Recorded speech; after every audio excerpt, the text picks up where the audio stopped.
Welcome to Four Voices, One Vault, your Pathfinder 2e actual play podcast. Following our group of heroes, known lovingly as Death's Quartet, or DQ for short, through the AbominationVaults adventure path. Today is a recap of the first several sessions of DQ's early adventures before diving into the AbominationVaults in earnest.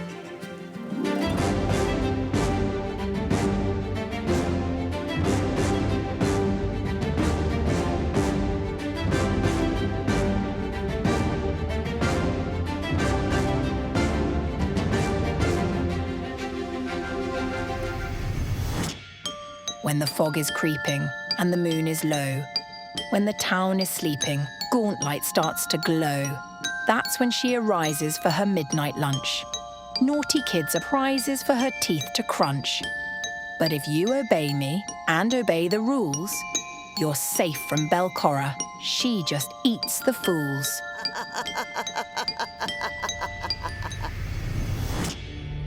Our tale begins with Belcorra Harrowvex, the long-defeated sorceress whose ancient stronghold, Gauntlight Keep, towers in the Fogfen a couple of hours northwest of Otari.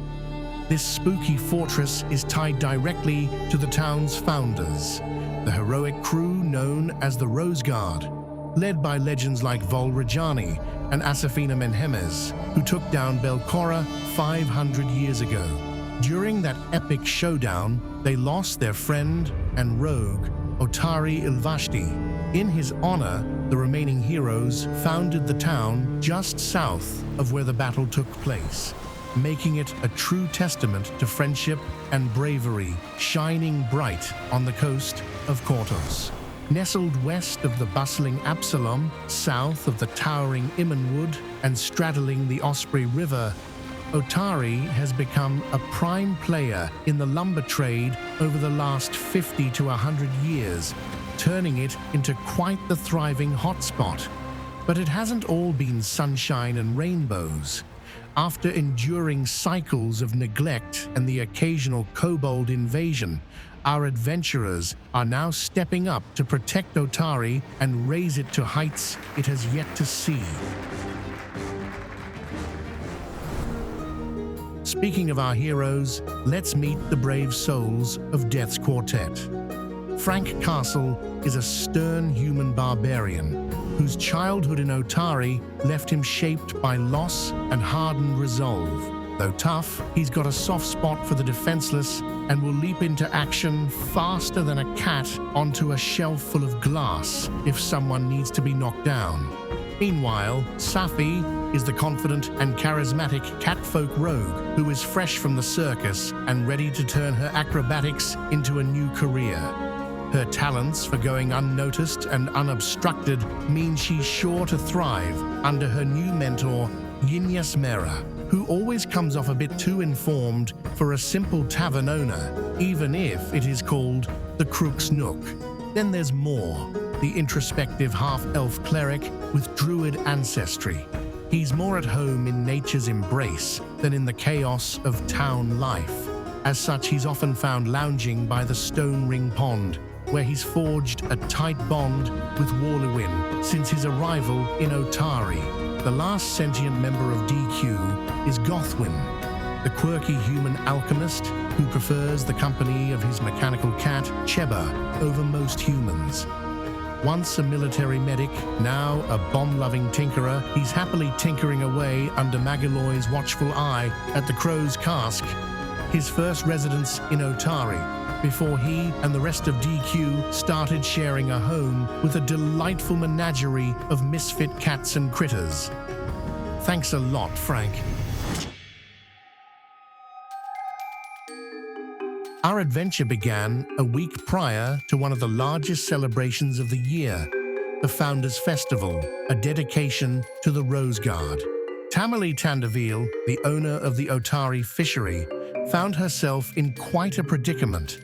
As she prepared for the upcoming festival, she discovered that nearly all her supplies had mysteriously vanished from the cellar. To make matters worse, there were ominous sounds echoing from below. With her stock of fish dwindling and the town guard preoccupied with bandits harassing travelers between Absalom and Otari, Tamale decided to offer a tempting 10 gold to anyone willing to lend a hand. When our group of 4 strangers came to investigate, they blindly stumbled into a Kobold Cabal in the cave through the hole in the cellar wall. What they uncovered was far beyond simple fish theft. The tribe of kobolds, led by the cunning mage Zolgran, had acquired a dragon egg that after several months of work was now a living fire-breathing problem. As they navigated the cave network, they discovered the magical workshop of Zarmavdian and the haunted tomb of Asafina Menehemes, 2 of the members of the Rose Guard and the reason for the upcoming festival.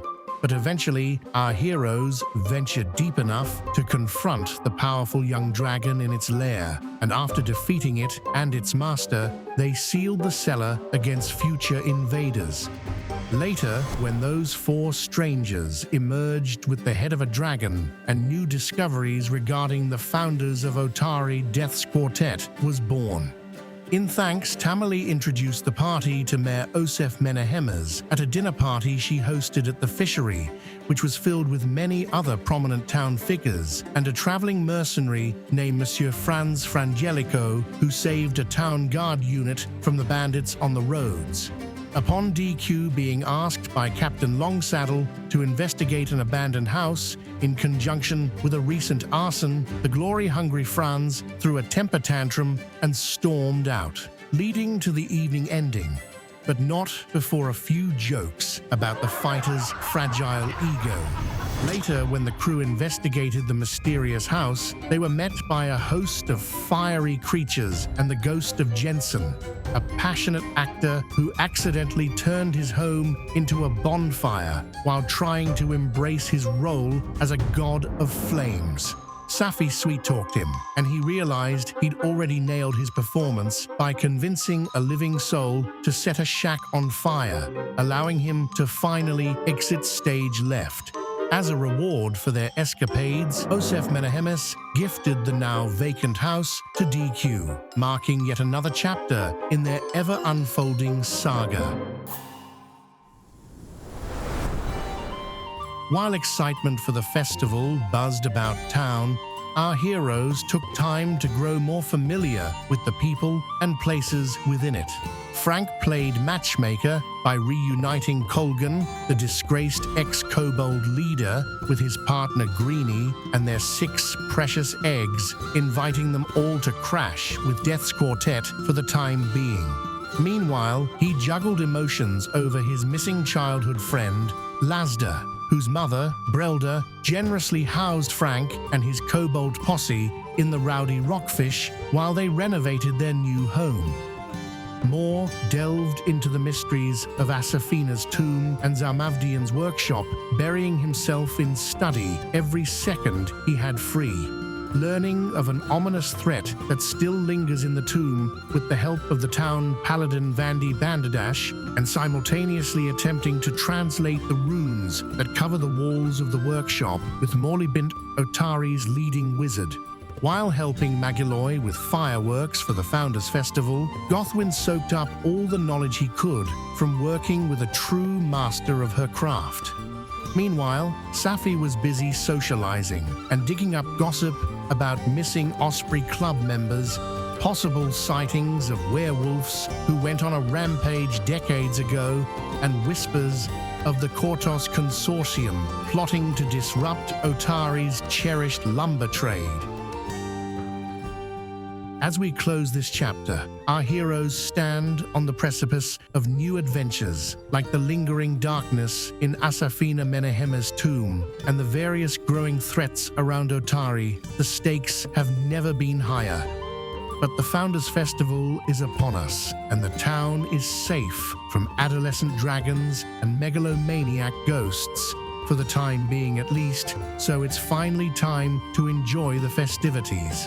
Thank you for joining us for our recap of the beginner box before kicking off the Abomination Vaults. Don't forget to like, comment, and subscribe here on YouTube, and follow us on the other social medias at Critts&Giggs with 2 T's and 2 G's for episodes, updates, live streams, and more. Thanks for watching. And remember, whether you roll 1 or 20, you're still the Crit.